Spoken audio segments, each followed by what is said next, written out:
Bir odam bor. U har kuni politsiya bilan ishlaydi. Qotillarni topadi, ammo hech kim bilmaydi.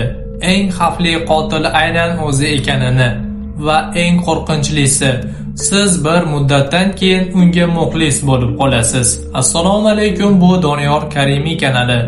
Obuna bo'ling, bizni qo'llab-quvvatlash uchun like bosishni unutmang.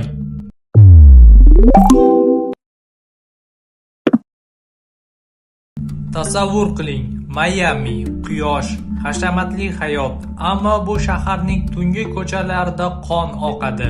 O'sha qonning har bir tomchisini eng yaxshi tushunadigan odam Dexter Morgan.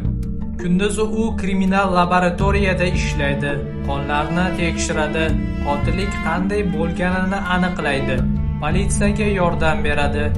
Do'stlari uchun g'alatroq, lekin yaxshi inson, ammo ular bir narsani bilishmaydi. Dexter qotillarni faqat topmaydi, ularni jazolaydi.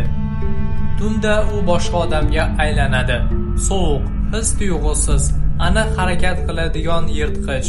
U jinoyatchilarni kuzatadi, ularning kimligini o'rganadi va keyin ularni plastik bilan yopilgan xonaga olib keladi. Bu oddiy qotillik emas, bu ritual. Dexter uchun har bir detal muhim. Pichoq, qon, sukunat.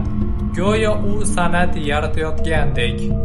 Ammo eng qiziq tomoni, Dexter o'zini monster, maxluq deb biladi. U odamga o'xshashga harakat qiladi, kulishni o'rgandi, sevishni o'rgandi, oddiy inson bo'lib ko'rishni o'rgandi.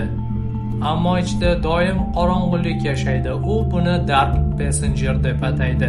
Go'yo uning ichida boshqa mavjudot bor. Va serial davomida biz shuni tushunib yetamiz. Dexter faqat qotil emas, u ikki hayot orasida qolib ketgan odam. Har bir personajning o'z tarixi bo'ladi. Dexter Morgan tarixi quyidagicha. Dexter tug'ilganda oddiy bola edi, ammo bir kun uning hayoti butunlay o'zgaradi. U hali juda kichkina paytida onasi ko'z o'ngida vahshiylarcha o'ldiriladi. Dexter va uning akasi Brian esa bir necha kunlar davomida onasining qoni ichida yolg'iz qoladi.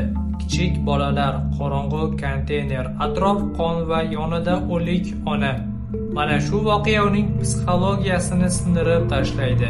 Shundan keyin Dexter ichida nimadir tug'iladi. Qorong'u narsa. Buni keyinchalik Dark Passenger deb ataydi. Keyin Dexterni politsiyachi Henry Morgan topib oladi. Henry uni asrab oladi.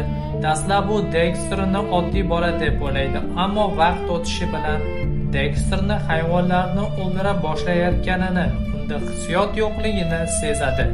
Va Henry bir narsani tushunadi. Dexter oddiy bola emas, uning ichida qotillikka moyillik borligini.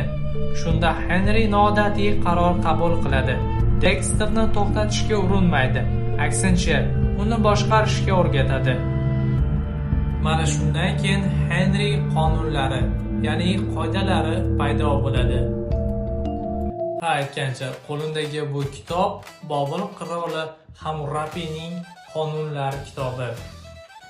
Turkcha variantda va Aldani YouTube kanalida bu kitobni tahlilini ko'rishingiz mumkin. Obuna bo'lishni unutmang. Qoidalar: begunohlarni o'ldirma, iz qoldirma, hissiyotlarga ishonma, faqat aybdorlarni izla. Oddiy serialda biz qotildan qo'rqamiz, ammo Dexter boshqacha, chunki u begunohlarni o'ldirmaydi. U faqat zo'ravonlarni, maniaklarni, bolalar qotillarini, qonundan qochgan jinoyatchilarni o'ldiradi, jazolaydi. Va asta-sekin tomoshabin ichida g'alati hissiyot paydo bo'ladi. Davom et, Dexter, biz senga ishonamiz. Mana shu serialning eng xavfli tomoni, u sizni qotil tarafda turishga majbur qiladi. Dexter esa tobora chuqurlashib boradi. Har safar odam o'ldirganda ichidagi bo'shliq yo'qolayotgandek bo'ladi, ammo bu uzoq davom etmaydi, chunki uning hayotiga boshqa yirtqichlar kirib keladi. Ice Killer, sovuq, aqlli Dexterni tushunadigan ilk odam va uning akasi Brian. keyin esa Trinity Killer. Tashqarida oddiy ota, ammo ichida haqiqiy dahshat. Trinity serial tarixidagi eng kuchli antagonistlardan biri bo'lib qolgan. Aynan u Dexterning eng katta xatosiga aylanadi. Serial muxlislari bu epizodni juda yaxshi biladi va shu joydan keyin serial yanada qorong'ulashadi. Dexter ilk marotaba yo'qotishni his qiladi. Dexter oddiy kriminal serial emas, bu inson ichidagi qorong'ulik haqida, biz yashiradigan sirlar haqida va ehtimol har bir inson ichidagi ozgina Dark Passenger yashashi haqida.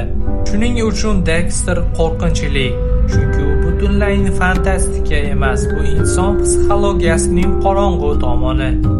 Bu kino va serial tarixidagi eng mashhur anti-qahramonlardan biri bo'lgan Dexter Morgan obrazi.